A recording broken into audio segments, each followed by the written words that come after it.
Olá, pessoal. Como eu prometi, vamos ter uma conversa sobre a disciplina de epidemiologia. Bom, meu nome é Marla, eu sou professora do campus de Alta Floresta. Nós tivemos uma aula na sexta-feira, tivemos alguns probleminhas técnicos no dia 14 e não conseguimos resolver de forma eficaz. Então, somente um terço da turma conseguiu participar e eu me comprometi em gravar novamente a aula, falando um pouco da introdução à epidemiologia, mas iniciando com a apresentação do plano de curso. Como essa disciplina vai acontecer durante esse nosso período excepcional, quais são as atividades que vocês vão desenvolver durante esse período, porque vocês também precisam ter nota, né? E quais são os prazos. Então, eu vou fazer uma apresentação inicial, falando um pouco disso, tudo, né, em relação à organização da disciplina. E depois, em seguida, eu faço uma introdução à epidemiologia, trazendo alguns exemplos, e recuperando um pouco daquilo que eu falei na sexta-feira com quem estava na aula. Infelizmente, não conseguimos gravar naquele momento, mas eu acredito que a partir dessa semana nós já teremos esses problemas resolvidos. Bom, eu vou apresentar o que é, né, o que nós temos aqui de plano de curso para esse semestre. Como eu falei, é um semestre atípico, então nossos prazos são curtos e a maioria das aulas vai ocorrer assim, de forma à distância, né, de forma remota, e na medida que eu for entendendo melhor também como que ocorre, né, como a gente usa essa metodologia, a gente pode ir aprimorando um pouco mais disso. O nome da disciplina é Epidemiologia e Saúde Pública. Nós estudamos, por parte da epidemiologia, como se distribuem as doenças na população, é uma abordagem populacional, ou seja, coletiva, e na saúde pública, como se organizam os serviços de saúde, os serviços sociais de saúde no Brasil.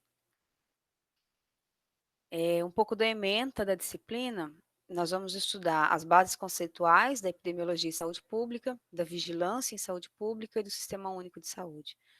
Nós não poderíamos ter um momento mais adequado, né, mais chamativo, né, para estudar esse tipo de tema do que o período de uma pandemia. A pandemia não é positiva, mas usá-la, ou usar o aprendizado que vem com ela nesse momento é.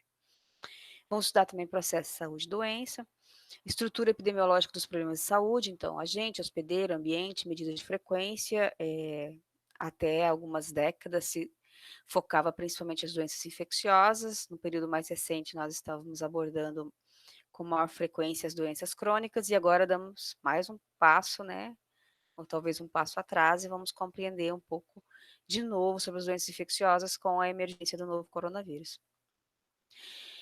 Como é uma disciplina de pesquisa, então vocês também vão aprender durante a disciplina como desenvolver pesquisas na área de saúde coletiva. Nesse quesito, nós vamos abordar a epidemiologia descritiva e saúde pública, a distribuição das doenças e problemas de saúde segundo características de pessoa, do espaço e do tempo, o efeito da idade, corte, ou seja, longo período, e vamos entender um pouco melhor como essas doenças mudam ao longo do tempo. Então, nós vamos falar de transição epidemiológica, transição demográfica, ou seja, como as doenças mudam conforme a idade da população vai mudando. Existem países em que a população é mais jovem, em outros países a população é mais idosa. Então, em termos gerais, isso vai influenciar a ocorrência das doenças de maior frequência e sua distribuição. Vamos estudar um pouco sobre vigilância epidemiológica. Nos últimos tempos, nós ouvimos falar muito dela, afinal de contas, nos municípios é a vigilância que está lançando os boletins diários, né, do novo coronavírus, ou da doença, né, da Covid. Ela sempre existiu, ela sempre esteve próximo de nós, nos dando apoio, controlando as condições de saúde, por exemplo, relacionado às doenças endêmicas, como dengue, malária, zika e assim por diante. Mas agora nós conseguimos ter um acesso mais próximo, porque nós ouvimos falar muito mais e a importância dela cresceu muito durante a pandemia. Vigilância sanitária, que é também uma atuação do SUS, em relação à qualidade de alimentos, que nos permite ter segurança na aquisição de alimentos no supermercado, por exemplo, para não comprar produtos vencidos, e vigilância ambiental, que diz respeito às condições ambientais que estão relacionadas à saúde, por exemplo, a proliferação de mosquitos que são autóctones de uma determinada região da floresta amazônica, por exemplo, o vetor da malária ou da leishmaniose. E vamos estudar as bases estruturais e históricas da saúde pública no Brasil, entender um pouco mais o que é o SUS, como ele se organiza, e quais são as portas de entrada, e quais são os serviços prestados, como é o acesso da população ao SUS, quais são algumas das falhas do sistema, mas principalmente a importância desse sistema para os brasileiros, porque se nós colocarmos numa régua a comparação entre o Brasil e os Estados Unidos, em termos de saúde pública, nós vamos observar, por exemplo, que nós temos muito mais acesso e muito mais garantias. Nesse período agora de pandemia, várias famílias nos Estados Unidos tendo que vender todos os seus bens para pagar o hospital. A disciplina tem 60 horas, nós vamos distribuir isso em diversas disciplinas e ela começou no dia 10/8 e ela finaliza no dia 21 de setembro. O objetivo da disciplina é qualificar a atuação do profissional das ciências biológicas desculpa, por meio do desenvolvimento de habilidades de ensino e pesquisa de base epidemiológica, visando contribuir na sua prática para a redução dos problemas da saúde da população. Eu coloquei profissionais de ciências biológicas, mas eu sei que a turma não é formada nesse semestre só por profissionais de ciências biológicas, porque nós também temos uma aluna de Cáceres, do curso de medicina, e não temos só alunos da biologia de Alta Floresta, mas também de Colíder. Por que eu construí esse objetivo dessa forma? A ideia principal é que a gente consiga lidar com a epidemiologia não só como uma ferramenta de geração de conhecimento, mas também como uma ferramenta de mudança da realidade. Os estudantes, os acadêmicos que estão no curso de biologia, no curso de licenciatura, por exemplo, serão provavelmente professores. E, de posse desse conhecimento da epidemiologia, da forma que nós vamos lidar com ela aqui na disciplina, esses profissionais podem depois desenvolver pequenos projetos na escola, com seus alunos, para conhecer, por exemplo, as condições de saúde da população que é circunvizinha à escola, ou em bairros, né, de menor status socioeconômico, escolher determinadas condições que queira incluir em algum estudo. Nós vamos ver vários exemplos, né, nessa gravação. Os objetivos específicos, com eles se pretende que, ao final da disciplina, vocês, alunos, sejam capazes de compreender os conceitos básicos da epidemiologia, a estrutura epidemiológica e os fundamentos do raciocínio epidemiológico. Essa é uma ciência, ela não é recente, ela tem uma história, e ela não é uma ciência unicamente da área da saúde, ela também tem um pé na biologia, que oferece os conceitos básicos, por exemplo, dos princípios biológicos que orientam a saúde e a doença, como funcionam determinados órgãos, né, a parte fisiológica, e tem um pé nas ciências sociais, estudando, por exemplo, as diferentes classes sociais e como as doenças se distribuem nelas. Tem um pé na medicina, porque também se estuda o adoecimento, embora a disciplina tenha como foco a saúde, e mais adiante eu vou explicar onde estão esses conceitos de saúde e doença. Também é objetivo específico caracterizar, quantificar e investigar as doenças e seus agravos. Para isso, vocês vão desenvolver uma pequena pesquisa e eu vou orientá-los. Identificar e compreender os indicadores de saúde, vocês vão aprender a coletar dados de alguns bancos de dados oficiais, que são sistemas de informação em saúde, como o DataSUS e o Sistema de Informação da Secretaria de Estado de Saúde de Mato Grosso. Além disso, eu vou orientá-los na coleta de dados socioeconômicos, em bancos de dados do IBGE, e outros, se tiverem interesse em dados ambientais, por exemplo, eu também posso orientá-los na página do INPE e assim por diante. Também é importante que vocês, ao concluir a disciplina, saibam desenvolver uma pesquisa epidemiológica básica, conhecer a organização e funcionamento da vigilância epidemiológica, sanitária e ambiental, conhecer as políticas públicas em saúde no Brasil e as ações de promoção, proteção e recuperação de saúde no âmbito do Sistema Único de Saúde, que é o SUS. Bom, quais são os conteúdos que nós vamos trabalhar durante esse semestre? No dia 14 eu comecei com a apresentação, a discussão, eu consegui fazer tudo isso na aula e ainda avancei mais, porque entrei na parte conceitual da disciplina, que eu vou refazer agora. Na próxima sexta-feira nós vamos avançar e é importante que vocês assistam essa aula, porque nessa aula eu vou começar a ensinar a fazer os primeiros cálculos. Então vocês vão aprender sobre cálculo de coeficiente de incidência, coeficiente de prevalência, razão, e vários outros cálculos básicos que a gente usa, e também acredito que na aula seguinte, na gravação seguinte a essa aula, eu já vou começar a falar sobre o delineamento da pesquisa, tamanho da amostra, qual é o período que vai ser focado, qual é a localização da pesquisa, qual é o tema de pesquisa que cada um vai abordar, que dados serão incorporados para poder fazer as análises, então já avançamos nisso nos próximos 10 dias no máximo. No dia 28, a gente entra na parte de medidas e também já de coleta. Embora eu tenha colocado lá no dia 4/9 o delineamento de pesquisa, isso não significa que eu vá começar isso lá. Eu já começo isso antes e vou reforçando, lá eu fecho. Porque não é um aprendizado rápido, no sentido de que é preciso aprender novamente um modo de pesquisa que, na maior parte dos casos, é mais social do que biológico e ambiental. E por fim, no dia 11, a gente finaliza com uma conversa com profissionais da área sobre organização, funcionamento e financiamento do SUS.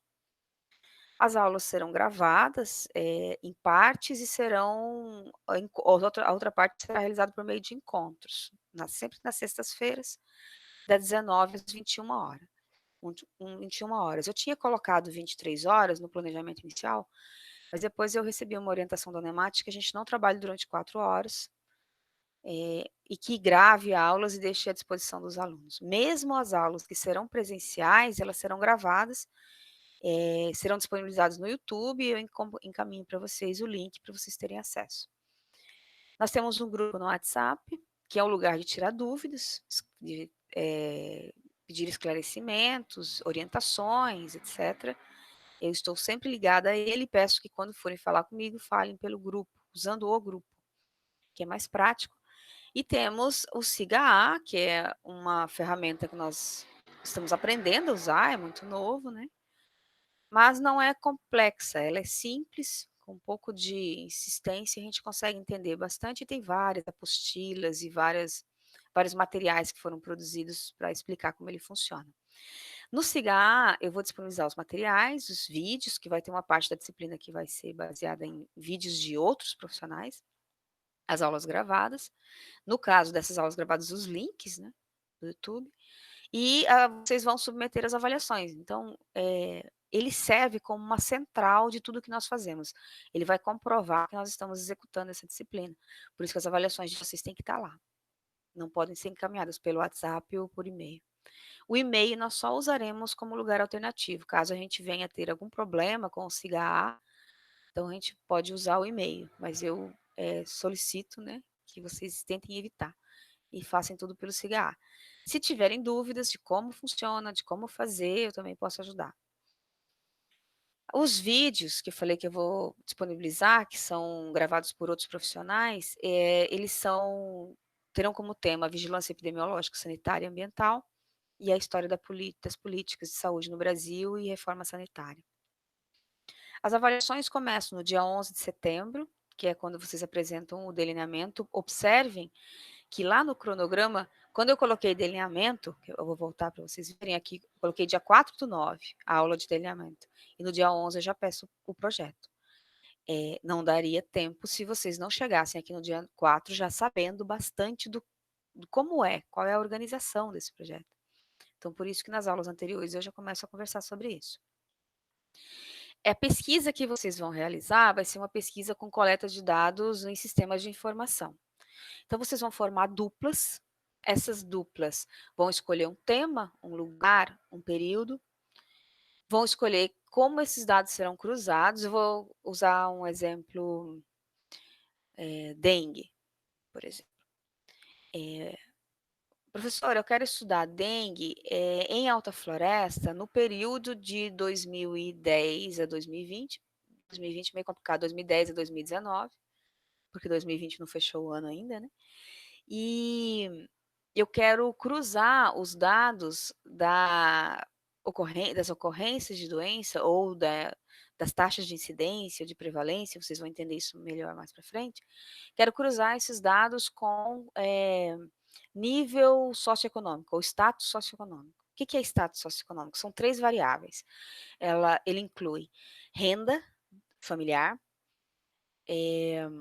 trabalho, ocupação, né? Que tipo de trabalho esse profissional tem, porque a saúde do trabalhador é um tema da epidemiologia, da saúde coletiva, e nível de escolaridade. Existem várias interrelações entre esses fatores e as doenças. Aí, por exemplo, você fez essa escolha. Então, eu quero estudar isso, professora. Onde que eu consigo os dados? Como que eu desenho esse estudo? Aí, vamos lá, nós vamos trabalhar juntos. Eu vou orientar essas duplas a escrever isso. Não vai ser um trabalho que vocês vão fazer ele sozinhos e vão me apresentar, não. As duplas vão trabalhar comigo no WhatsApp. E nós vamos, se necessário, criar subgrupos daquele grupo de epidemiologia para tirar as dúvidas. Podemos também marcar reuniões em outros momentos, que não são os horários de aula, para termos conversas, né, usando o Google Meet, e para esclarecer essas dúvidas, para vocês chegarem no final com esse projeto bem escrito. Ele é longo? Ele é extenso? Não, é um projeto simples, básico, mas ele tem que ser muito bem feito, porque ele tem que ter muita clareza nele quais são os dados que vocês vão coletar, como é que vocês vão cruzar esses dados para fazer essas análises. Esse estudo, ele vai gerar um resumo científico que vocês vão encaminhar no dia 17 de setembro. Resumo é algo curto. Não, eu não estou pedindo a vocês um artigo científico ou algo, um resumo estendido. Então, o prazo, vocês não precisam se assustar com ele, a gente vai conseguir. 17/9 é daqui a um mês, mas é completamente possível. No dia 18/9, vocês vão apresentar resenhas dos vídeos que vocês vão assistir, eu vou orientar como é que serão essas resenhas, né, qual a estrutura desse texto.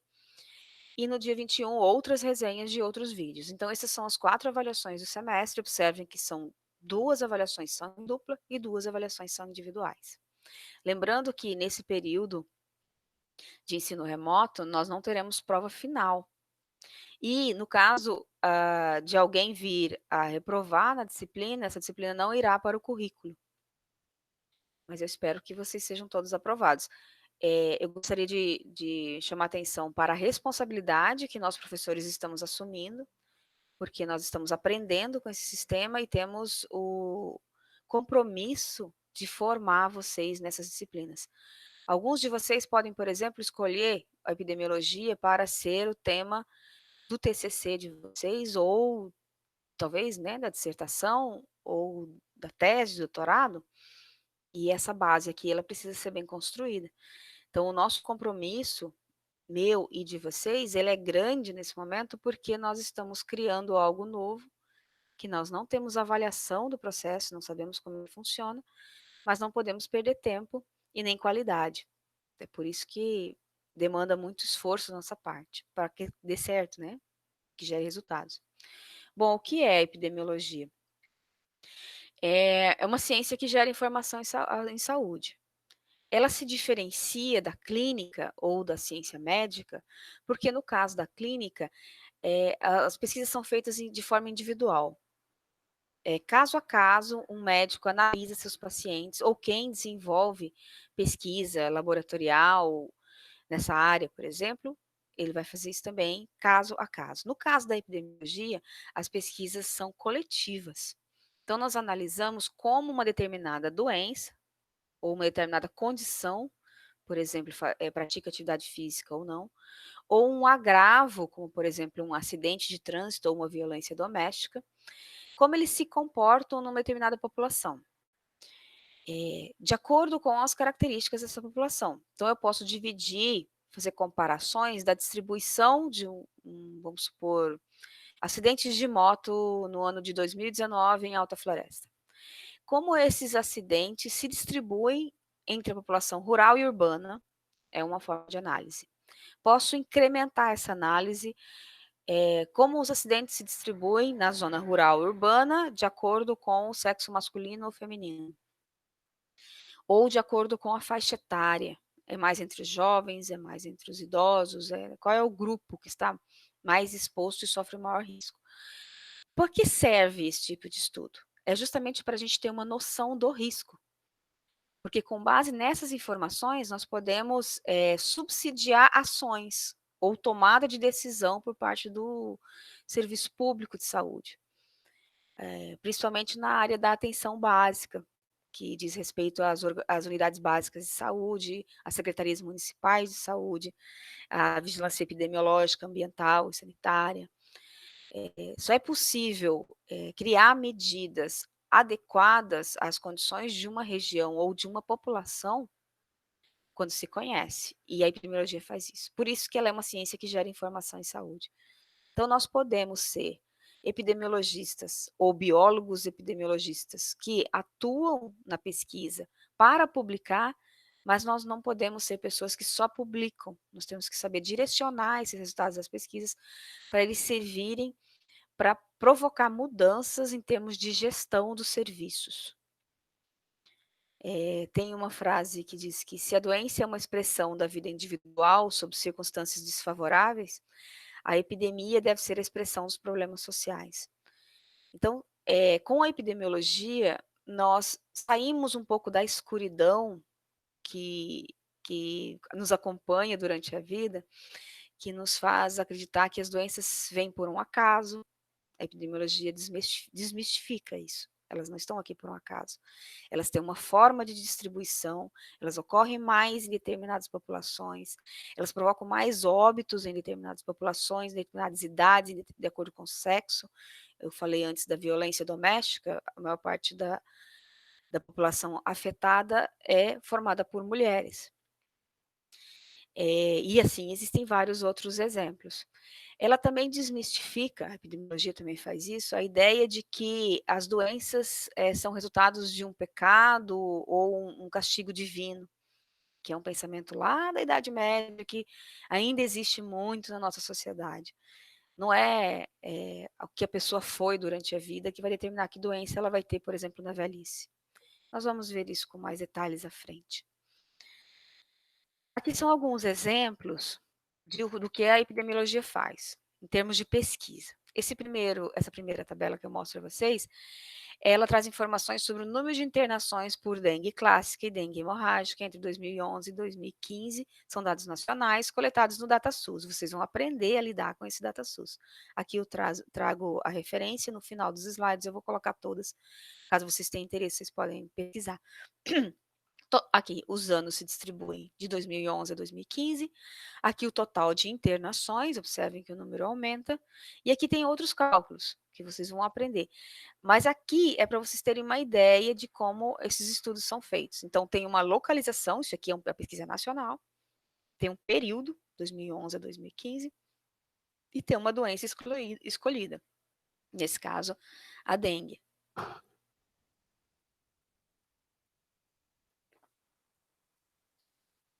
Aqui tem outro exemplo da número de casos e taxa de incidentes de dengue autóctone em São Sebastião, São Paulo. Mais uma vez, se pegou aqui de 2001 a 2002, então se tem o período, ele está em meses aqui. Do lado esquerdo, nós temos o número de casos de 0 a 600, e do lado direito nós temos a taxa de incidência. O que é importante aqui, para vocês compreenderem como é feita uma pesquisa epidemiológica? De novo, que doença se escolhe para estudar, que período se escolhe para entender o comportamento epidemiológico dessa doença em uma determinada população e em que lugar. Você ainda pode delimitar mais. Em que população? Por exemplo, pode estudar só a população rural, só a população indígena, só a população de mulheres, só a população de crianças. Tem casos que são específicos, por exemplo, estudar Alzheimer. É muito raro você desenvolver uma pesquisa em toda a população. Vai no público, em que ocorre a maior incidência da doença, e delimita a pesquisa nesse grupo.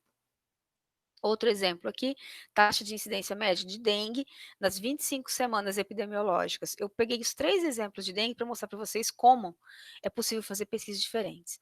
Nesse caso aqui, nesse terceiro caso, a dengue, a doença, ela foi espacializada, ou seja, foi feito um mapeamento, isso aqui é o estado do Rio de Janeiro, e foram criados intervalos de incidência. Incidência significa não o número de casos, como está apresentado lá no total de internações da primeira tabela, mas incidência significa quantos casos por uma população, nesse caso 10.000 habitantes. Então foram criados intervalos, esses intervalos definem cores, ou nesse caso aqui do branco ao preto, né, com tons de cinza. Essas cores são distribuídas no mapa. A partir disso, se entende a distribuição da doença e se tem um mapa de risco. Ou seja, qual é o município, nesse caso aqui do Rio de Janeiro, em que eu, viajando para lá, corro o maior risco de ser infectada pelo vírus da dengue, ou da dengue doença, ou o vírus, porque é o vírus da dengue, a doença é a dengue. Ou as populações que residem nesses municípios também têm uma noção de que é necessário ampliar os cuidados, porque o cuidado com a saúde não é de responsabilidade só dos serviços de saúde, mas também da população, mas os serviços da saúde também precisam fazer suas partes nesse caso, por exemplo, para prevenir e reduzir o número de casos de dengue. Para que serve a epidemiologia? Para identificar fatores etiológicos na gênese das doenças, por exemplo. Olhem esse ciclo biológico do plasmódio, que é o protozoário, que é o agente da malária, de uma das formas de malária. Imaginem quantas pesquisas foram necessárias para conseguir chegar à compreensão de todas essas partes do ciclo. Aqui tem, por exemplo, o hospedeiro humano no centro, com uma demarcação do seu fígado, que é onde ocorre uma parte do ciclo. A outra parte do ciclo é sanguíneo, e existe fora do organismo humano, no hospedeiro, no plasmódium, que é o mosquito vetor, outro ciclo. E esses ciclos são reprodutivos, há reprodução em grande parte deles. E como, imagina, antes de existir a pesquisa científica, antes do método científico ser criado, no século XVI, mais ou menos, em diante, imagina como as pessoas compreendiam a malária. O nome malária significa mau ar. A ideia era que existiam certos quiasmas, que eram umas partículas que flutuavam, ficavam em suspensão no ar e que disseminavam a doença. Então, naquela época, até o século XVI, se construíam casas com janelas grandes, portas grandes, para ventilar. Até hoje existem ainda resquícios desse conhecimento entre nós, que a casa precisa ventilar para as doenças não, para as pessoas não adoecerem. Faz parte desse conhecimento antigo. E não está completamente errado. Só que lá não se conhecia tudo isso. E como que se chegou a esse quadro aqui, a esse ciclo de vida desenhado dessa forma, com todas as informações? Com a participação de pesquisadores de diversas áreas. Aqui tem médicos que participaram, tem epidemiologistas, biólogos, entomologistas e assim por diante. Cada um conheceu uma parte, gerou um artigo, ou um livro, ou antigamente uma carta, né, científica, e esses conhecimentos foram sendo acumulados, então um aproveitando do conhecimento, né, se apropriando do conhecimento do outro, ao longo do tempo foi possível construir esse ciclo em sua complexidade. Ele está parado no tempo? Não. Porque o protozoário evolui, o mosquito modifica, outras regiões podem se tornar apropriadas para a adaptação do mosquito e do protozoário, novas condições podem ser criadas, o hospedeiro humano pode sofrer alterações em termos de resistência, então o ciclo pode ser modificado, tanto que já se conhece parte da latência do protozoário no organismo, que pode gerar um segundo acesso malárico, né, ou terceiro, e assim por diante. Então, isso também vai mudando ao longo do tempo, e nós vamos conhecendo cada vez mais à medida que novas pesquisas vão surgindo. Para se compreender a base desse conhecimento, para depois chegar nesse ciclo, foi necessário que epidemiologistas fossem a campo e conseguissem perceber que talvez existisse uma relação entre a doença e o mosquito. Imagina, esse foi o primeiro passo. E a partir dele, vários outros foram sendo construídos e para chegar nesse ponto. Outro exemplo é analisar as situações de saúde. Para que serve a epidemiologia? Mais uma vez a pergunta. Eu vou trazer alguns exemplos do novo coronavírus. Por exemplo, esses cientistas estão mergulhando na rede de esgoto em uma tentativa de detectar surtos de Covid-19 silenciosos. Eu peguei matérias jornalísticas para ter uma ideia de como os pesquisadores estão buscando identificar fontes do vírus, da forma que ele pode infectar o hospedeiro humano, e a partir disso, então, começar a criar mecanismos de profilaxia. Se o novo coronavírus está nos esgotos, então algumas populações podem ser mais afetadas, principalmente aquelas que têm contato com o esgoto a céu aberto, que moram em regiões em que ainda existe esse problema. Então, a epidemiologia vai olhar isso. Quem são essas populações, onde elas estão, como elas se distribuem e o que pode ser feito para resolver o problema. Outro exemplo, o coronavírus encontrado em camarão congelado importado de uma região da China, esse Chongqing. Nesse caso, os camarões estavam, o coronavírus estava nas embalagens de camarão. Recentemente, semana passada, foi encontrado o coronavírus nas embalagens de frango produzido no Brasil, especificamente em Santa Catarina. São outras fontes de informações que alimentam as pesquisas epidemiológicas. Nesse caso, por exemplo, são testes laboratoriais que identificam a presença do vírus, e a partir disso, então, são realizados estudos para saber quais são as populações que são afetadas. Outro exemplo é quanto tempo o coronavírus sobrevive em superfícies diferentes. Então, por exemplo, pessoas que atuam, que têm como ocupação um trabalho que exige que elas fiquem em ambientes fechados com outras pessoas, no ar-condicionado, ou no inverno, que não, geralmente não saem por causa do frio lá fora. Então, que contato essas pessoas têm, como essas populações são afetadas, as populações que usam menos álcool ou que têm mais contato com superfícies onde o coronavírus pode ficar depositado, e assim por diante, sempre de olho em como esse vírus vai se distribuir na população, ou como a doença, a Covid-19, vai se distribuir na população, e que população é essa, né?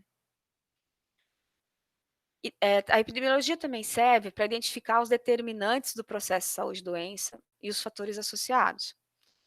Eu peguei alguns exemplos de alguns artigos científicos, esse, por exemplo, determinantes sociais do desmame, contribuições de diferentes abordagens metodológicas.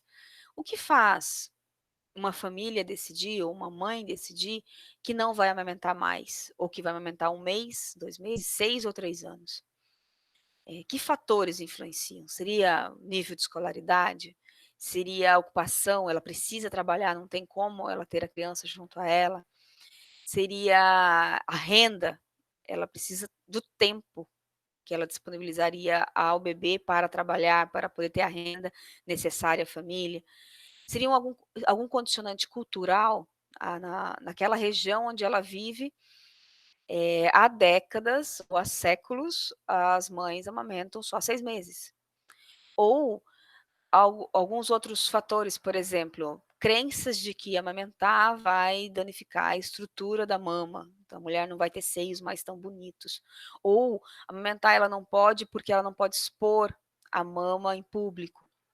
São aspectos culturais que podem ser analisados para se compreender quais são os determinantes sociais, socioculturais, socioambientais ou biológicos da distribuição de um determinado comportamento, nesse caso, o desmame.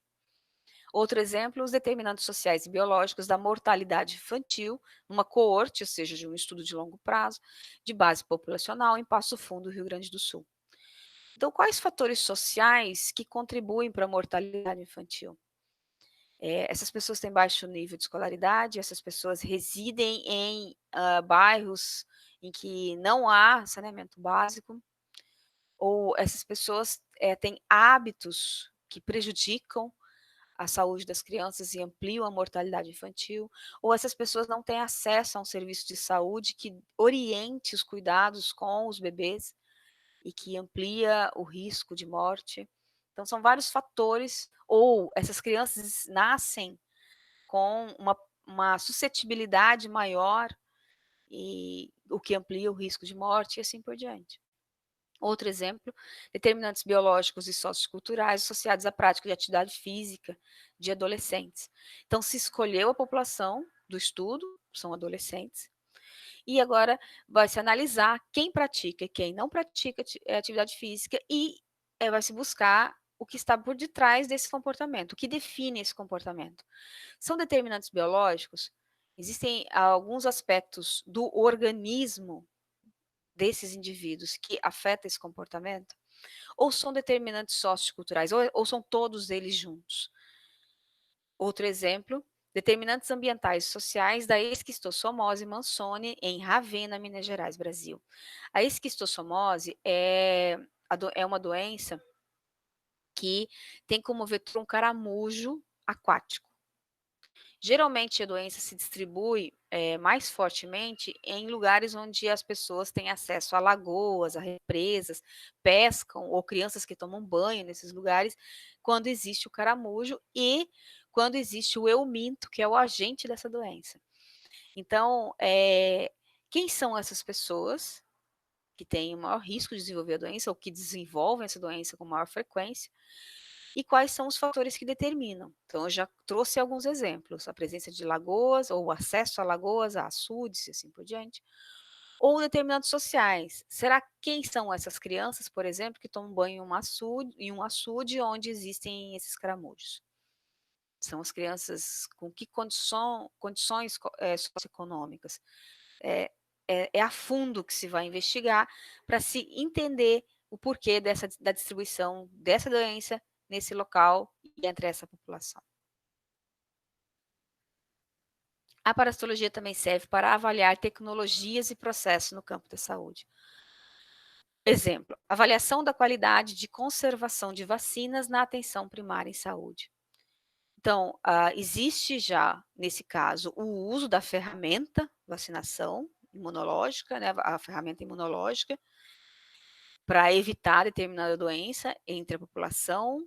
Essa vacina ela chega até as unidades básicas de saúde, que prestam os serviços de atenção primária à saúde, e nesse caso foi realizada uma pesquisa para saber como é a qualidade de conservação dessas vacinas. Ah, mas isso não tem cara de pesquisa epidemiológica. Tem, se for analisado depois, entre a população, quem está desenvolvendo a doença ou não, ou se está desenvolvendo, em que nível de gravidade está desenvolvendo a doença. Pode ocorrer principalmente em estudos sobre o vírus da gripe, né, o influenza, que muda todo ano, né, todo ano é uma nova vacina, e a qualidade de conservação dessa vacina, ela tem que ter garantia, né, de conservação. Então, o estudo vai identificar isso. Avaliação dos usuários sobre as farmácias públicas no Brasil. Então, outro tipo de pesquisa, por exemplo, por meio de entrevistas, identificar quem usa farmácias públicas, quem mora no interior. Muitas vezes não tem muita a compreensão do que é uma farmácia pública, mas não é tão difícil, né? Porque, por exemplo, o sistema de saúde local, ele distribui certos tipos de medicamentos. E essa farmácia pode estar dentro de uma UBS, que é uma unidade básica de saúde, ou, às vezes, em alguns municípios, existem os prédios específicos para essa farmácia. Outra forma, por exemplo, para se compreender como é esse acesso público a medicamentos, é que até recentemente existia no Brasil, até pouco tempo, uma política, um programa, na verdade, de farmácia popular. O Estado subsidiava os medicamentos para as pessoas terem acesso ou a um valor muito menor ao valor de mercado, ou gratuitamente, por exemplo, acesso a anticoncepcionais e medicamentos para tratar hipertensão e assim por diante. Então, por exemplo, esse tipo de avaliação, se faz entrevistas com os usuários para avaliar a qualidade. Então, em que essa população está satisfeita ou não está satisfeita, o que pode melhorar, e essa vai ser uma forma de avaliar para melhorar a eficácia do serviço. Avaliação da Política Nacional de Promoção à Saúde. Existem várias políticas, que são políticas preventivas, a gente vai entrar muito nesse assunto durante a disciplina, porque o SUS não é só o hospital. Muitas pessoas acham, quando ouvem falar do SUS, que o SUS é aquele problema lá da porta do hospital, de pessoas esperando na fila para ter acesso a um leito que às vezes não existe. O SUS é muito maior que isso. Ele se organiza a partir da atenção básica, ou atenção primária à saúde, que está nesse primeiro exemplo das vacinas. Então, existem as unidades básicas de saúde que prestam serviços nas unidades, nessas centrais, com uma equipe de saúde da família. Então, tem médicos, tem enfermeiros, dentistas, psicólogos, tem o CRAS, que está vinculado a isso. As próprias unidades básicas de saúde, por meio da estratégia de saúde da família, organizam os serviços das agentes comunitários de saúde. Eu falo das, porque a maioria são mulheres, mas eu posso dizer dos agentes comunitários de saúde, e dos agentes de combate a endemias, que são aquelas pessoas que verificam a presença de água em recipientes, no quintal, e fazem o monitoramento dos focos de mosquitos que são vetores de doenças. Antigamente era muito comum se ouvir falar da malária, da Funasa, que hoje chama Funasa, mas na época se chamava Sucam, e que organizava esse tipo de serviços. Hoje ele está vinculado à atenção primária à saúde. A promoção da saúde é um programa, uma política maior que essa, e ela se organiza de uma forma que as pessoas tenham mais prevenção do que tratamento, porque se entende que por exemplo, R$ 1 investido em promoção da saúde, que é muito mais, que extrapola inclusive o sistema de saúde, a educação é uma forma de promoção da saúde. Para vocês terem uma ideia, né, um exemplo mais amplo, quando se investe R$ 1 nisso, se poupa 2, 3, 4 ou 5, depende da doença que se estuda lá no hospital, no tratamento. Então, uma avaliação de uma política dessa também é uma forma de desenvolver uma pesquisa e que dá uma utilidade à epidemiologia, uma forma que ela contribui. Aqui tem mais um exemplo, eu trago aqui à esquerda a PNAB, que é a Política Nacional de Atenção Básica, eu já falei da atenção básica no slide anterior.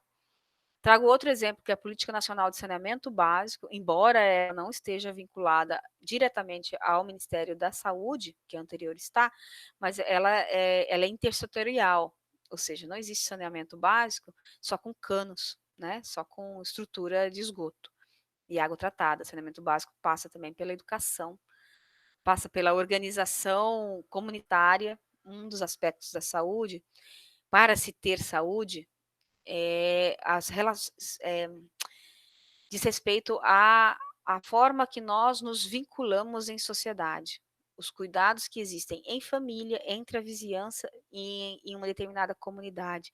O saneamento básico está relacionado a isso também. E vários outros, por exemplo, a vigilância das doenças endêmicas, né? Olha, o vizinho não está cuidando do seu quintal, e o problema não é só dele, né? O problema é seu também, porque quem pode adoecer é você também. Então, as relações comunitárias são formas de promover a saúde. Política Nacional de Promoção da Saúde, já falei, e a Constituição. Todas essas políticas e muitas outras que poderiam ser citadas aqui, têm como embasamento o conhecimento que embasou essas políticas, a construção delas, muito grande parte dele foi produzido na área da epidemiologia. Para vocês terem uma ideia, o Brasil é talvez o único país do mundo que se refere a estratégias de uso da epidemiologia na sua Constituição. Isso resulta das peculiaridades da construção institucional do Sistema Único de Saúde no nosso país, baseado na aplicação de conhecimento e tecnologias desenvolvidos com competência e originalidade a partir de dados da nossa realidade de saúde. O Brasil teve um movimento sanitarista muito forte na década de 70, que deu origem a todas essas políticas que nós conhecemos. Começou na Bahia e depois se estendeu, começou na Bahia ainda no início do século passado, depois se estendeu São Paulo e para as demais regiões do país. E esses conhecimentos acumulados sobre as doenças desse país, cabe ressaltar que nós somos um país em desenvolvimento, não somos um país desenvolvido, e existia uma categoria, uma linha de pesquisa na área da saúde coletiva ou da epidemiologia, que era chamada de doenças tropicais. A gente não usa mais muito esse termo hoje, porque ele exclui os determinantes sociais da saúde. Não é o clima, não é o tropical que define as doenças, mas é o quão desenvolvida essa sociedade é e o quão desenvolvida economicamente é a população desse país. Mas essa escola inicial, ela deu embasamento para muitas pesquisas. O país se tornou um gerador de conhecimentos na área de parasitologia, por exemplo, porque a maioria dessas doenças são doenças da pobreza e países desenvolvidos, como eles não têm essas doenças, e a indústria farmacêutica muitas vezes se organiza de forma a ter um foco no lucro e não necessariamente em atender questões sociais, acaba não produzindo medicamentos, não produzindo ciência, pesquisa científica para gerar medicamentos para a doença da pobreza. Então, o Brasil teve que dar esse passo à frente e esses grupos de pesquisas que se constituíram nos vários territórios brasileiros conseguiram avançar a ponto de nós sermos hoje referência em algumas doenças no mundo, não só a parte de produção de medicamentos, no sentido de produção de ciência para dar origem a medicamentos, mas também, porque a nossa indústria farmacêutica não é tão forte assim, mas também para conhecer os ciclos biológicos dessas doenças e a distribuição das populações para saber quem tratar, como tratar e quando tratar. Bom, então vamos a alguns conceitos da epidemiologia. Algumas coisas que nós precisamos entender e ter como base para a gente conseguir levar essa disciplina à frente. Saúde é o conceito básico, é o cerne de tudo que nós vamos ver daqui para frente. Mas saúde não se mede.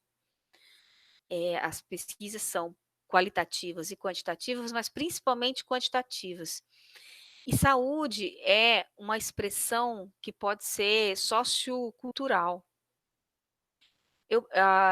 Eu posso dizer que eu estou com saúde e uma pessoa que vive numa condição de saúde melhor que a minha pode dizer que não tem saúde. Então, é uma percepção. E essa percepção ela é construída com base na cultura e no que tem de social, em base em determinantes sociais também. Por exemplo, o nível de escolaridade, as relações comunitárias. Então, é muito complexo definir quem tem saúde. E também porque quando nós nos submetemos a diagnósticos clínicos laboratoriais, nós vamos lá para medir doença.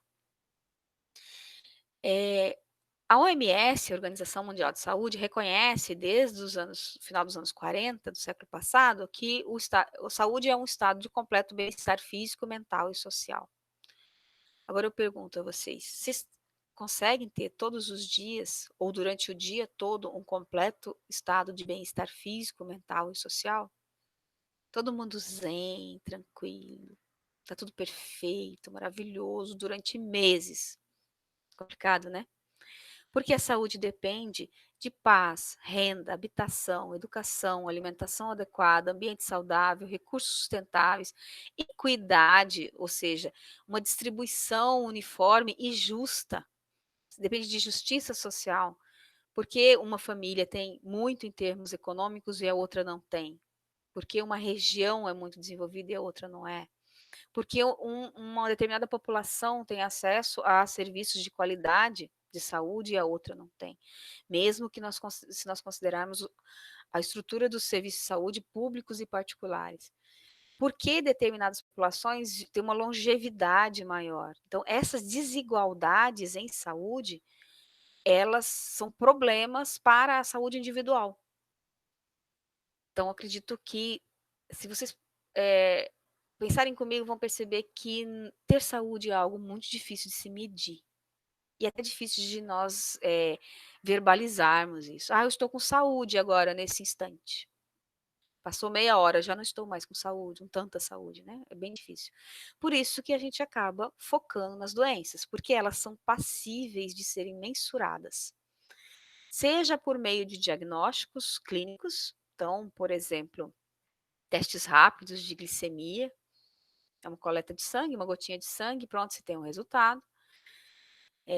Ou testes mais complexos, que demandam laboratórios de níveis maiores de saúde, de maior complexidade.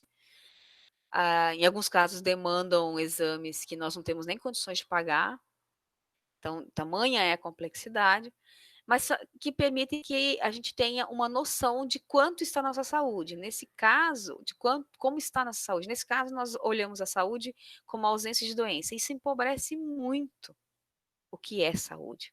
Porque saúde não é só ausência de doença. Saúde é, como nós vimos lá em cima, é ausência de paz, ausência de renda, ausência de uma boa condição de habitação, de moradia, né? De educação, alimentação e assim por diante. Mas mesmo assim, mesmo sabendo que a mensuração das doenças empobrece, é o que nós temos. Essa é a ferramenta que nós temos e nós acabamos trabalhando com ela. O processo saúde-doença, que é outro conceito que nós utilizamos muito, ele se refere a tudo isso que eu estou falando. Quer dizer, é um processo. Adoecer e se tornar saudável é um processo. Então, nós estamos sempre nesse sobe e desce do dia a dia, por semana, por mês, por anos, ou dependendo do lugar em que nós estamos, dependendo das pessoas, da casa ou do que nós estamos fazendo, sempre nesse sobe e desce de saúde e doença. Eu acordei ótima hoje. No dia seguinte, nossa, hoje eu acordei com uma dor de garganta.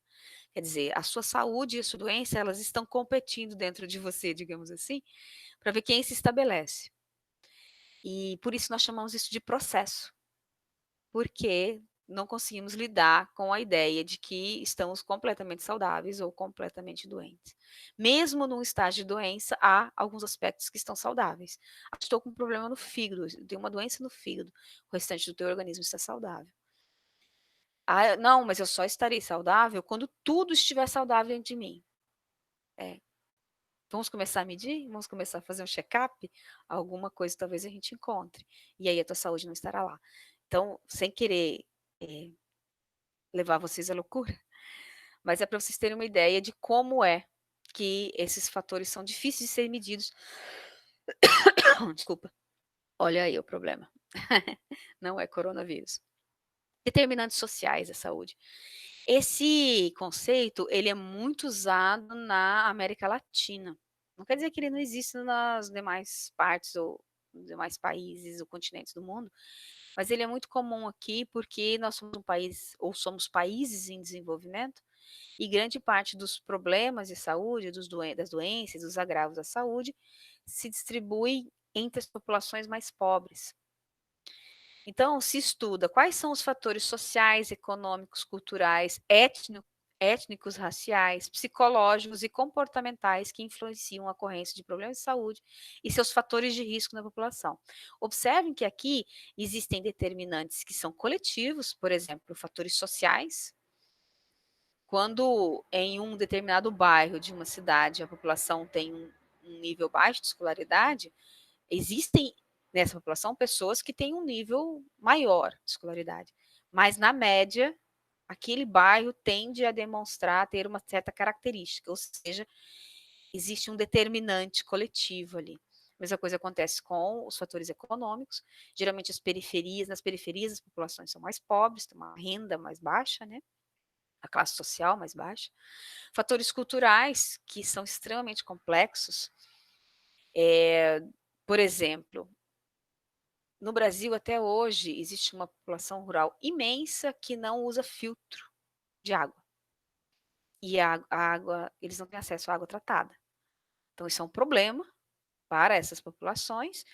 E muitos dos fatores que influenciam esse costume são culturais, porque não necessariamente elas não têm condições de ter acesso a um filtro. Ainda mais sabendo hoje, né, nos dias atuais, que o filtro de barro é um dos mais eficientes em termos de filtragem da água. E existem, além dos fatores coletivos, que estão mais à esquerda, mais à direita, os fatores individuais, por exemplo, psicológicos e comportamentais. Estilos de vida são fatores coletivos. Geralmente uma família tem um estilo de vida muito parecido. Mas os comportamentos podem ser fatores individuais. Pode numa família, por exemplo, todo mundo ter o hábito de escovar os dentes e passar fio dental depois das refeições e ter uma pessoa naquela família que por preguiça ou qualquer outro tipo de comportamento não o faz. Ou por alguma restrição, por exemplo, um cadeirante que não consegue fazê-lo, então não faz com tanta frequência ou com tanto cuidado. Então, ali se misturam alguns elementos coletivos e individuais que vão determinar qual é a saúde do indivíduo da população. No caso da epidemiologia, nós vamos olhar da população, não do indivíduo. Outro conceito é promoção da saúde. É um conjunto de ações que age sobre os determinantes sociais da saúde, dirigidas a impactar favoravelmente a qualidade da vida. Ela extrapola a saúde em si. Então, são ações intersetoriais, como, por exemplo, melhorar o acesso da população ao sistema de ensino, ou melhorar a qualidade de ensino, ou melhorar a renda de uma determinada população, ou melhorar a distribuição de renda numa determinada região. Então, são ações políticas que demandam políticas públicas e que promovem saúde. Quanto maior o IDH, o Índice de Desenvolvimento Humano de um município, maiores tendem a ser as condições de saúde dessa população. O IDH, ele mede acesso a sistema de saúde, nível de escolaridade e renda. Não é um indicador perfeito, ele tem várias falhas, mas ele ajuda muito a medir as condições de saúde e dá uma ideia de que investindo em outros setores pode-se melhorar a saúde de uma população, de um território específico ou em geral. Prevenção de doenças, assim, esse é um conceito que vai fazer parte do sistema de saúde. Então, é um procedimento através do qual os indivíduos, particularmente aqueles com fatores de risco para uma doença, são tratados para prevenir a ocorrência da doença. Então, por exemplo, as mulheres com idade de 25 a 64 anos são o grupo de risco para doenças do aparelho reprodutor feminino. Útero, por exemplo, câncer do colo uterino, por exemplo. Então, esse grupo é o grupo que tem que passar com maior frequência por preventivos, que são exames ginecológicos, chamados como Papa Nicolau, coleta de material, e análise para verificar a saúde do útero. Essa é uma medida de prevenção da saúde. Outra, por exemplo, preventivo para câncer de próstata. Né, o PSA, que é o teste laboratorial ou toque, são formas de prevenir e encaminhar no início, né, se caso der positivo, esses pacientes para tratamento. Os cânceres, esse tipo de câncer que diz respeito à saúde do homem e da mulher, eles provocam mais mortes em países em desenvolvimento do que em países desenvolvidos. Por quê? É porque a ocorrência aqui é maior que lá? Não necessariamente. Pode até ser, se nós olharmos alguns grupos específicos. Mas o número de óbitos maior nos países em desenvolvimento ocorre porque o diagnóstico precoce não existe na mesma proporção que existe nos países desenvolvidos. E é o diagnóstico precoce que permite um tratamento adequado, ou o médico adequar o tratamento e conseguir salvar a vida desse paciente. No quadradinho acima, eu coloquei desconstruindo certezas, porque nós brasileiros, primeiro que nós somos uma sociedade com um nível de escolaridade muito baixo, nós somos uma sociedade que tem acesso ao conhecimento científico muito limitado, tem muitas restrições de acesso, não há educação científica de qualidade nas escolas, os currículos escolares são muito baseados em conteúdos e não na geração de conhecimento, então não se cresce, não se estuda para depois se questionar e compreender melhor, acaba se engolindo informações como verdadeiras. E como o nível de escolaridade é baixo, nós reproduzimos muito dos saberes que já estão superados pela ciência. Alguns são positivos, que não necessariamente devem ser eliminados, mas acaba que a gente mantém na sociedade muitos saberes que mais atrapalham do que ajudam. não nada contra o uso de plantas medicinais, por exemplo, que é uma cultura desse país, né, que os indígenas fortaleceram muito no país, trouxeram, né, testaram durante milhares de anos e nos deram de presente esse conhecimento, mas o problema está no momento em que essa erva substitui um medicamento de um tratamento de uma doença crônica, por exemplo. Porque se nós olharmos aí o histórico da coevolução humana com plantas, né, com o uso de plantas, é um histórico de doenças infecciosas. Era tratamento para agravos, dores, cansaço, fadiga e assim por diante, falta de qualidade de sono e assim por diante, mas não eram testadas as plantas para doenças crônicas, uma vez que as doenças crônicas elas são mais recentes na nossa história como humanidade. Quando uma pessoa abre mão de um tratamento medicinal comprovado para trocar, para em seu lugar colocar uma erva, é um problema. E acontece bastante no país, e o principal determinante desse tipo de comportamento é o nível de escolaridade e os fatores culturais. Desconstruída essa certeza, eu quero lembrar mais uma vez que a ausência de doença não é sinônimo de saúde, já falei bastante sobre isso. Saúde não é um estado permanente, também já falei, e com o avançar da idade ele se torna cada vez menos permanente, né? A doença não tem somente uma interpretação clínica, a interpretação pode ser psicossocial. Então, conforme a abordagem de um pesquisador estudando doença, podem ser levados em conta os diagnósticos clínicos ou pode-se trabalhar com percepção. A Pesquisa Nacional de Saúde, desenvolvida pelo Ministério de Saúde, junto ao IBGE em 2013, se baseou na percepção das pessoas. Então, as perguntas eram: você já fez. Deixa eu me lembrar. Algum médico já falou que você tem hipertensão? Ou você tem hipertensão? Você sente, aí apresenta os sintomas para perguntar se a pessoa. Esse tipo de organização das pesquisas mede o que o paciente, ou no caso, o entrevistado, fala sobre si, sobre sua família, em alguns casos, ou o que ele fala sobre o que um médico disse. Porque são muito, muito caras as pesquisas em que se faz um diagnóstico laboratorial de uma população. Imagina, 200 mil pessoas, que geralmente é o tamanho de uma amostra de uma pesquisa nacional. O processo saúde-doença, adoecimento, ocorre de maneira desigual entre os indivíduos, as classes sociais e os povos. E não é Deus que castiga alguém, uma determinada população, é mais um problema de forma mais intensa do que uma outra população. Isso tem a ver com fatores socioculturais, políticos, estruturais, econômicos e assim por diante. A doença não é um castigo divino. Então, mas aquela pessoa ali desenvolveu aquela doença porque fez muita maldade na vida, foi os pecados que levou a isso. Não, pelo amor de Deus, isso é conhecimento de século, né, de Idade Média. O que pode acontecer no nosso organismo em termos de manifestação patológica relacionado aos nossos comportamentos são as coisas do dia a dia. Por exemplo, não escovar os dentes, cárie. Ter uma alimentação rica em carboidratos, gorduras, pode gerar alguma doença cardiovascular, né? Tem como consequência uma doença cardiovascular. Aí sim, aí nós estamos, de acordo com o nosso comportamento, definindo que tipo de doença nós temos.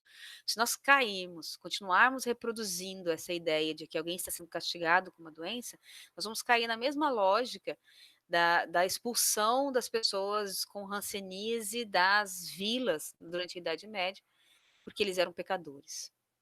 Né? Não, as pessoas não têm hanseníase porque elas são pecadoras, elas têm hanseníase, elas desenvolvem a doença porque elas foram infectadas, tiveram contato com alguém que carregava o agente da doença e esse agente se multiplicou no seu organismo e desenvolveu uma doença. Não tem nada a ver com o que essa pessoa fez na vida em termos de castigo divino e assim por diante. Isso às vezes incomoda muito um pouco tratar esse assunto, mas ele é importante porque no campo da saúde as ações precisam ser técnicas. Durante a nossa aula, eu até comentei, a gente pode, até depois de um atendimento a um paciente, sentar e rezar, pedir a Deus que ele fique bem, mas primeiro a gente precisa tomar as medidas necessárias para que esse paciente recupere essa saúde. No caso nós, da epidemiologia, é contribuir para que um sistema de saúde se organize melhor, o sistema de educação e assim por diante, para promover a saúde. Conhecer a realidade e contribuir para a tomada de decisão, para que seja mudado o contexto em que essa população doente está inserida. Depois a gente pode parar e pedir a Deus que melhore as condições da vida deles, mas primeiro a ação técnico-científica.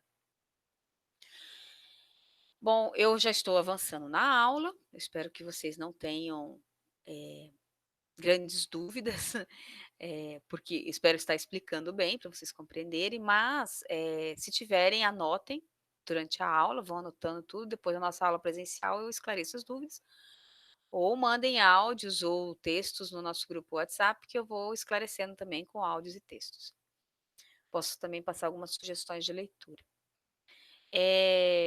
Para poder medir as doenças, na epidemiologia, existem algumas medidas padronizadas, e elas implicam no uso de alguns conceitos que nesse tempo de pandemia estão sendo usados de forma equivocada em quase todos os setores.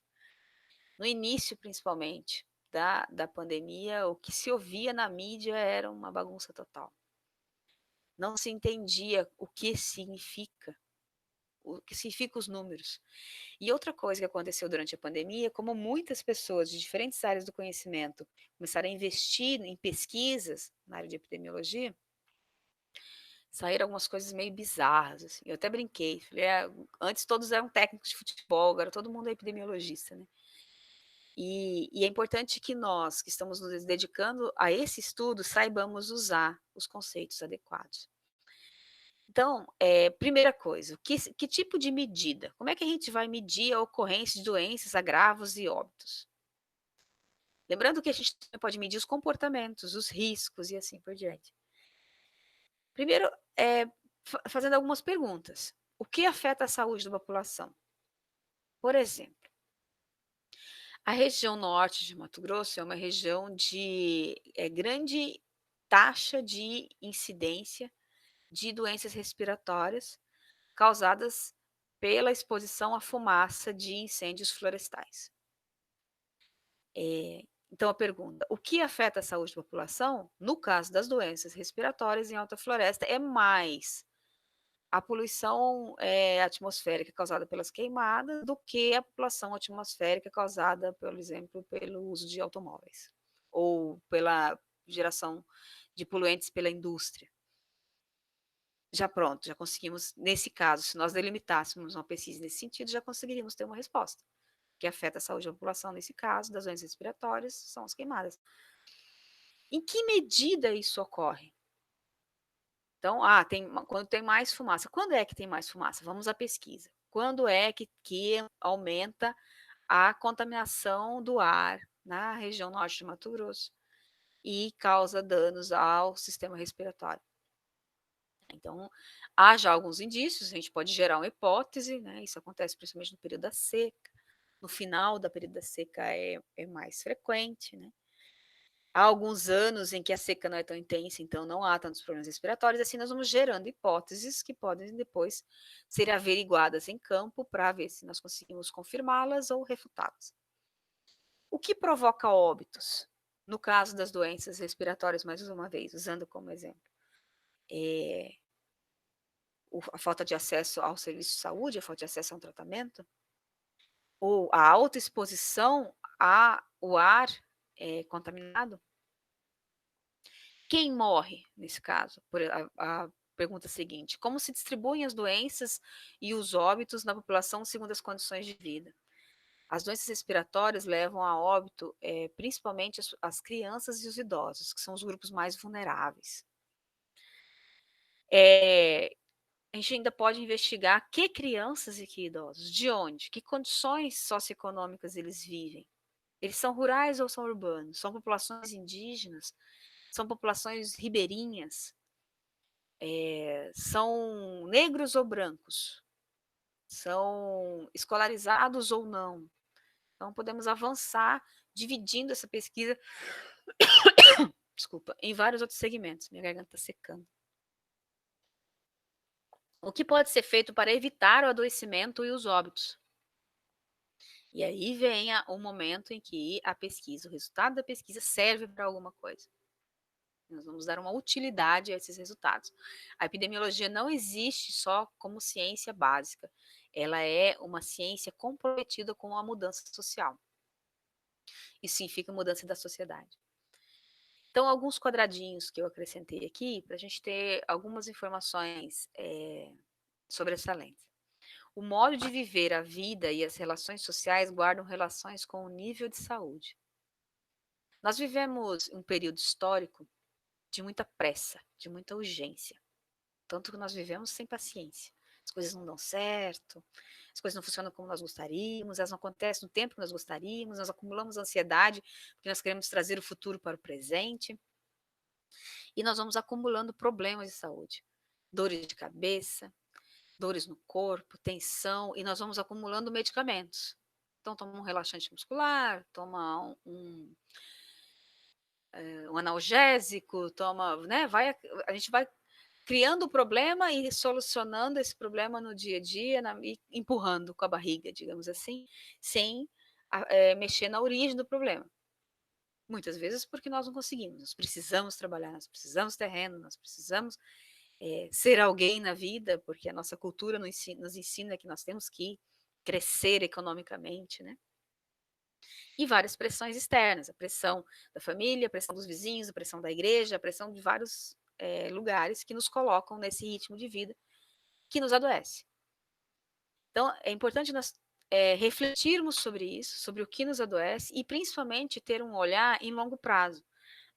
Nós não temos o hábito de olhar a nossa rotina atual e observar nela o que pode estar afetando nossa saúde tardiamente. Por exemplo, a que tipo de alimentos eu estou me expondo agora que eu posso ter um câncer no futuro? A que tipo de venenos, por exemplo, de agrotóxicos eu estou me expondo ou estou vendo alguém se expor nesse momento que pode desenvolver outras doenças no futuro, além da intoxicação que pode acontecer agora, que pode acumular essas moléculas no organismo dessa pessoa e desenvolver, por exemplo, o mal de Parkinson, ou algumas outras doenças no futuro. Então, o modo de viver a vida e as relações que nós estabelecemos com as outras pessoas, eles definem o nosso nível de saúde. Se nós não estamos com saúde e a doença que nós temos não é uma doença determinada por condições genéticas, ela pode estar vinculada ao nosso comportamento e à condição social e econômica que nós temos.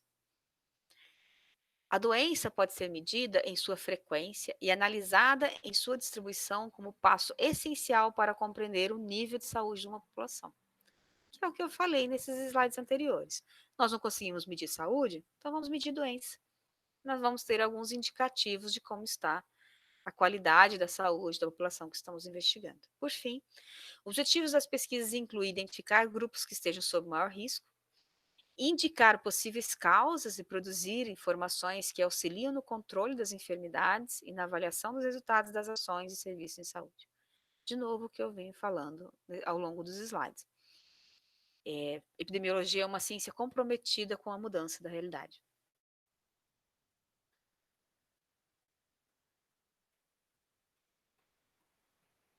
Estou conseguindo mudar o slide aqui. Essa parte aqui dos cálculos, eu vou fazer uma nova gravação em um outro momento, porque eu vou incrementá-la, eu não terminei os slides. Lembrando que os slides estão todos disponíveis no SIGA-A, esse arquivo está, o próximo também estará. E à medida que eu for trabalhando neles, eu não estou usando os semestres anteriores, porque eu preciso produzir sínteses. Nosso tempo não é o mesmo dos semestres anteriores. E então eu estou refazendo, estou colocando mais exemplos, porque como a nossa relação é outra, eu estou atrás de uma máquina e vocês atrás de outra, nós não conseguimos ter esse diálogo, ou construir esse diálogo que nós construímos normalmente em sala de aula. Então, eu estou tentando encontrar estratégias que mitiguem os problemas que podem aparecer nesse processo. Usar exemplos, eu acho que é uma boa, por isso que eu usei vários. E nessa outra parte aqui, eu vou começar a falar das medidas e vou ensinar vocês a fazerem os primeiros cálculos. Vou explicar para vocês qual é a diferença entre ocorrência e a diferença entre incidência das doenças. Acho que algumas coisas eu já posso falar aqui, só para finalizar essa aula. Números de casos absolutos, que é a frequência absoluta, e coeficiente, taxa de incidência, são duas medidas diferentes que nós usamos na epidemiologia. Então, a primeira, ocorrência de uma doença e número de casos. Foi muito usado, e está sendo muito usado em relação à Covid-19. Então, se fala quantos casos por dia teve de Covid, foram notificados em São Paulo. Em determinado dia, quantos no Rio, quantos foram em Manaus, quantos em Cuiabá e assim por diante. Só que a população total de São Paulo, do Rio, Manaus e Cuiabá, comparando um município com o outro, ela é muito diferente. Então, o que representa aquele número de casos, em termos populacionais, se essa informação não nos é passada, nós não podemos fazer essas comparações. Porque uma coisa são 10 casos de Covid-19 em Alta Floresta, outra coisa são 10 casos em Cuiabá. Eles podem estar distribuídos por praticamente todo o território da cidade. E se for em Alta Floresta, vai haver uma proximidade muito maior entre as pessoas que estão infectadas do que se for em Cuiabá. O que isso significa para o sistema de saúde é outra questão. O sistema de saúde ele é organizado, ou deveria ser organizado conforme a população. A gente sabe que não, porque na região sudeste e sul há muito mais acesso, há muito mais leitos e muito mais médicos do que na região centro-oeste, norte e nordeste. Mas se nós fizermos uma comparação entre cidades, por exemplo, Alta Floresta e Apiacás. Alta Floresta cedia um hospital regional que atende 6 municípios. Alta Floresta, Carlinda, Paranaíta, Nova Monte Verde, Nova Bandeirantes e Apiacás. 108 mil habitantes para um hospital regional. Lá em Apiacás, uma pessoa com suspeita de Covid, ela vai ter atendimento na unidade básica de saúde. Se ela estiver com um quadro moderado a grave, ela vai ter que ser transportada para Alta Floresta, para o hospital regional. Ou seja, tem uma diferença de um caso, o que significa um caso em Apiacás, o que significa um caso em Alta Floresta, principalmente se ele tiver uma situação mais grave. Mais grave ainda se precisar de UTI, porque não foram disponibilizados leitos de UTI em Alta Floresta, só Sinop, Cuiabá ou Várzea Grande. Então, esse número em relação o número de doentes em relação ao número de leitos, ele diz muito, e o número de leitos, teoricamente, deveria ser criado de acordo com a população que vai precisar, ou que pode precisar dele. Os números absolutos não nos dizem muita coisa em relação a isso. Por exemplo, quando nos disseram que tinha 4 respiradores somente no hospital regional. Ficamos todos assustados. Gente, 4. 108 mil habitantes para atender. Só que quando esse número é dividido pela população, ele pode não estar tão baixo assim, se comparados com outras regiões. O que nos dá esse dado sobre o que representa o número em relação à população é o coeficiente ou a taxa de incidência, que são valores relativos. Então, é a relação entre o número de eventos reais e os que poderiam acontecer. Vou dar um exemplo. Um caso de Covid-19 na população de Carlinda. Um caso. População total do município de Carlinda, 11 mil habitantes. Então, o cálculo do coeficiente de incidência é dividir 1 por 11 mil. E aí, colocar esse valor dentro de uma população. Eu quero saber o que representa isso em mil. Eu quero saber o que representa esse valor em 10 mil ou em 100 mil habitantes.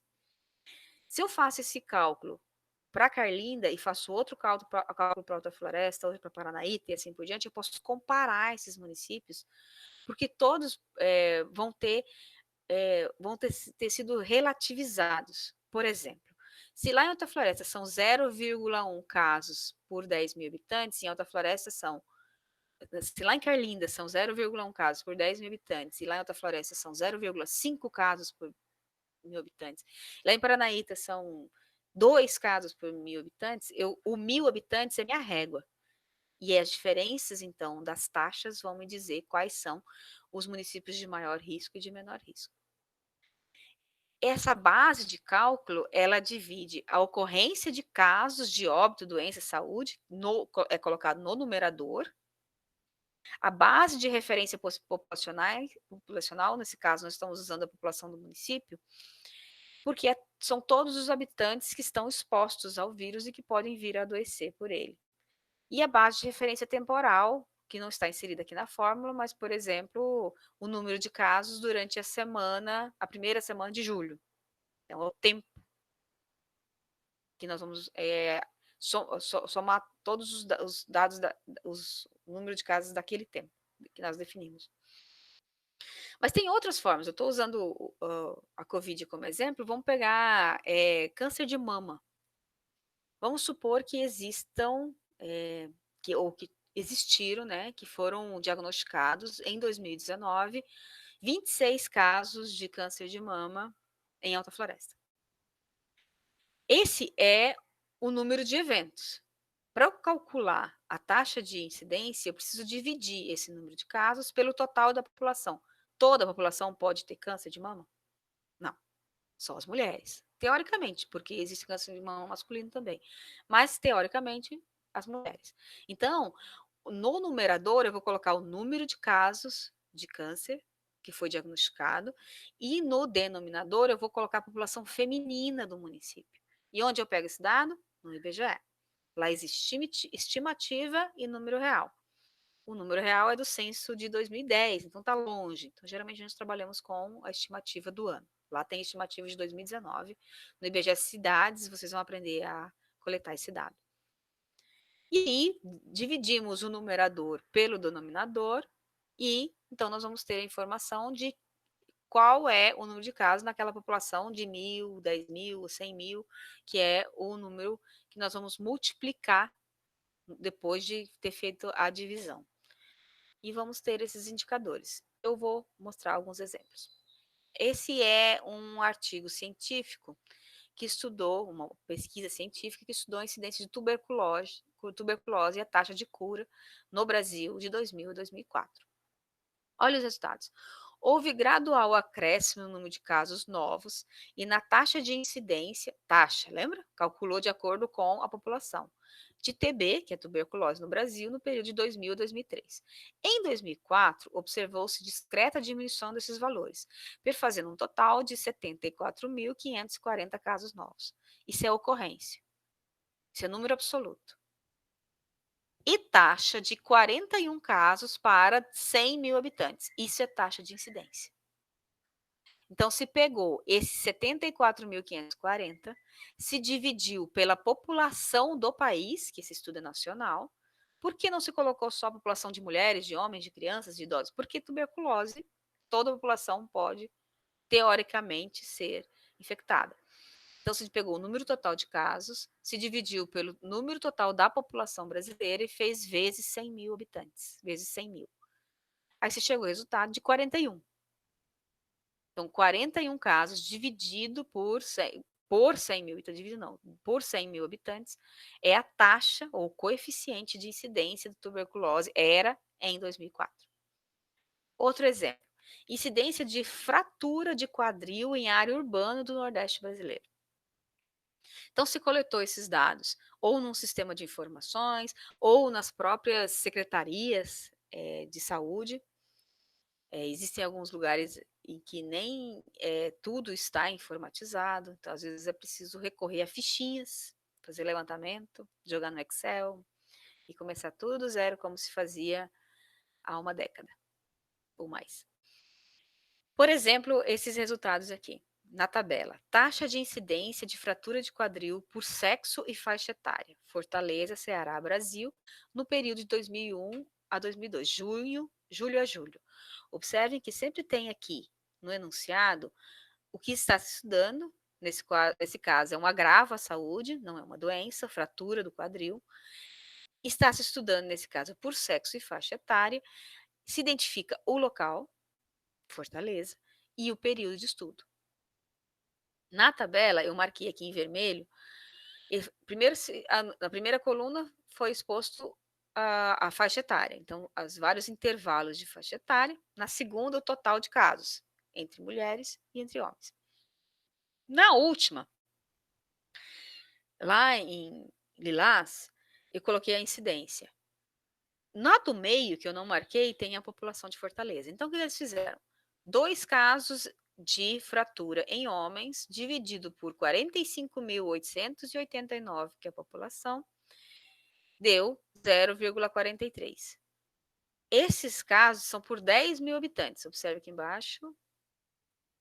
Posso ocultar isso aqui. Pronto. Por 10.000 habitantes. Esse cálculo agora da incidência permite que eu faça comparações entre homens e mulheres. Observem que na idade de 50 a 59 anos, a taxa é maior entre mulheres do que entre homens. Essa comparação entre homens e mulheres, eu poderia fazer ela aqui também, na primeira coluna, onde marcada em vermelho, onde estão os casos da fratura. Não poderia até ter uma ideia, mas ela não é real, porque em determinadas populações há mais mulheres que homens, em outras há mais homens que mulheres. Em termos nacionais, há mais mulheres que homens, é cerca de 51% de mulheres e 49% de homens. Mas se a gente fizesse um estudo rural, seria o inverso. O rural ele é 52% homem e 48% mulher. Então, esse cálculo ele dá maior precisão ao que nós estamos analisando. E principalmente quando nós estamos querendo fazer comparações. Aqui eu trago um exemplo de ocorrência, eu citei ele durante a nossa conversa de sexta-feira, do dia 12 de agosto. Olha a ocorrência de Covid-19 em Mato Grosso, 69.085 casos confirmados desde março, quando foi diagnosticado o primeiro caso no estado, é um acumulado.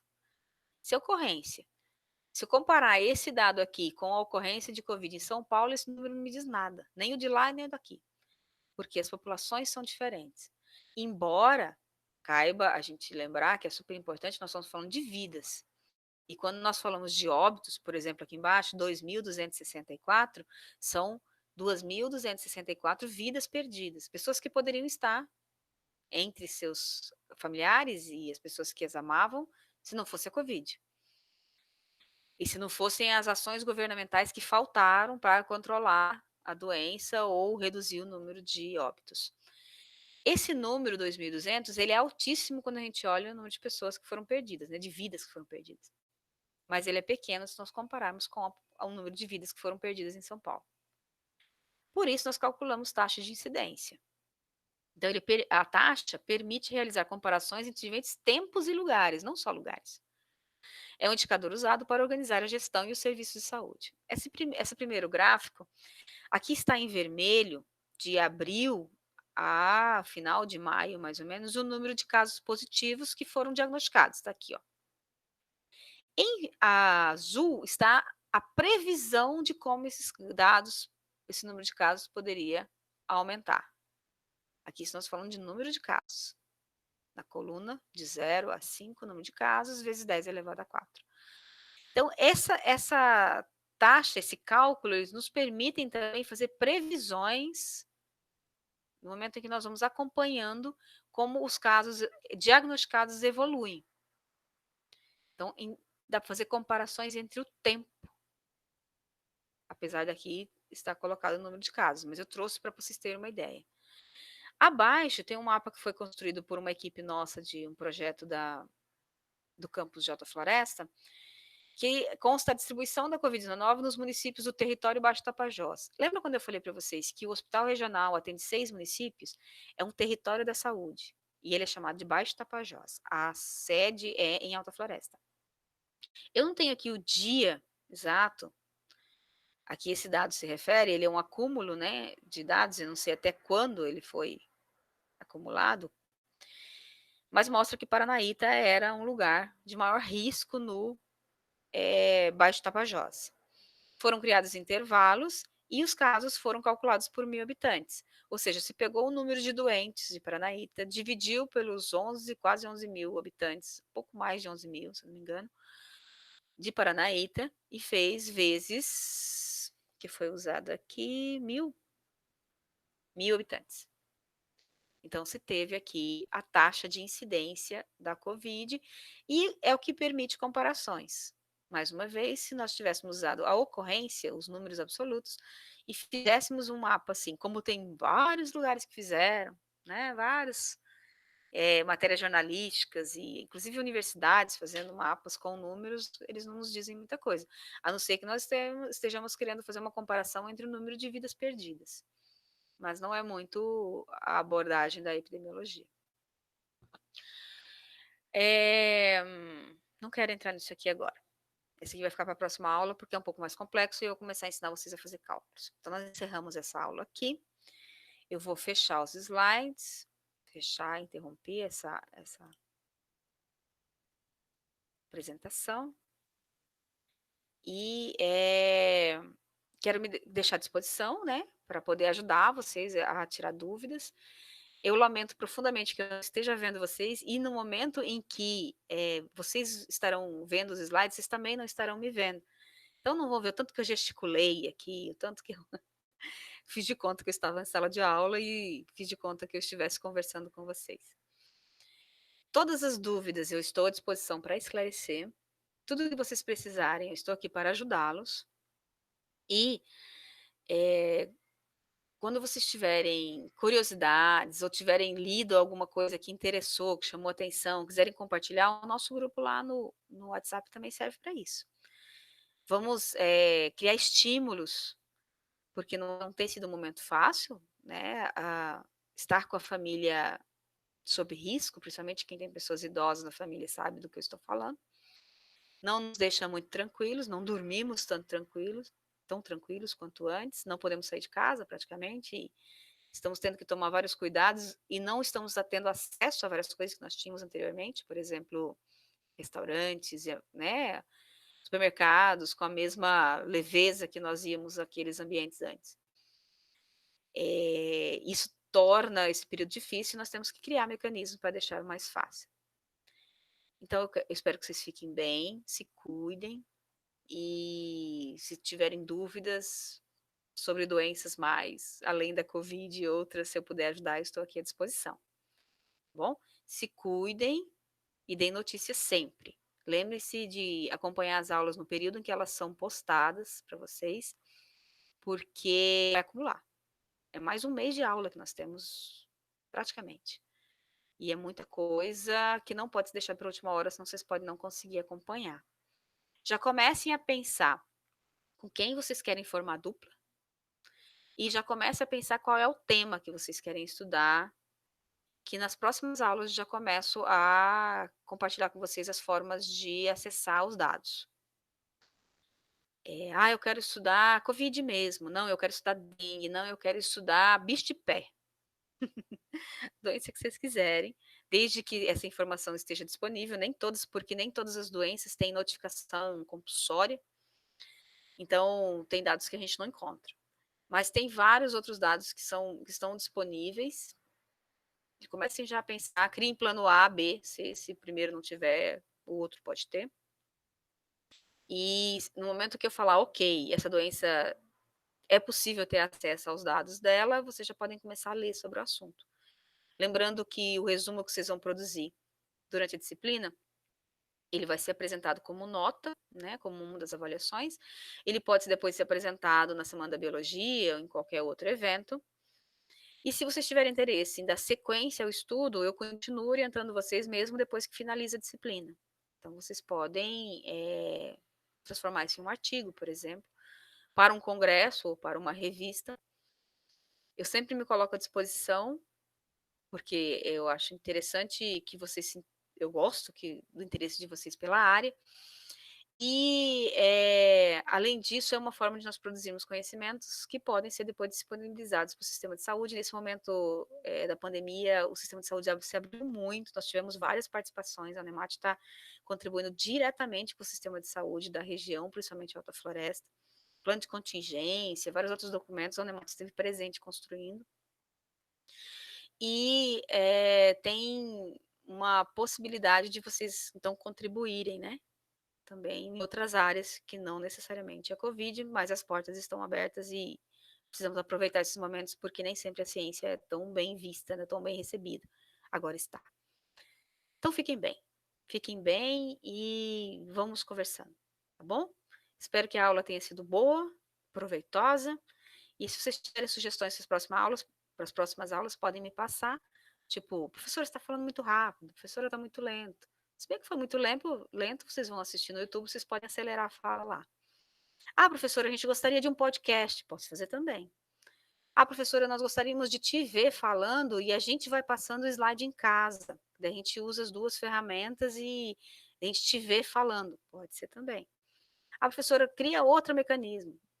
Estou aberta a sugestões. Estou aqui, concluí muito dos meus trabalhos que eu tinha assumido durante o ano, então eu tenho disponibilidade para contribuir com vocês mais do que se fosse em outro momento. Tudo de bom para vocês. Tchau, tchau.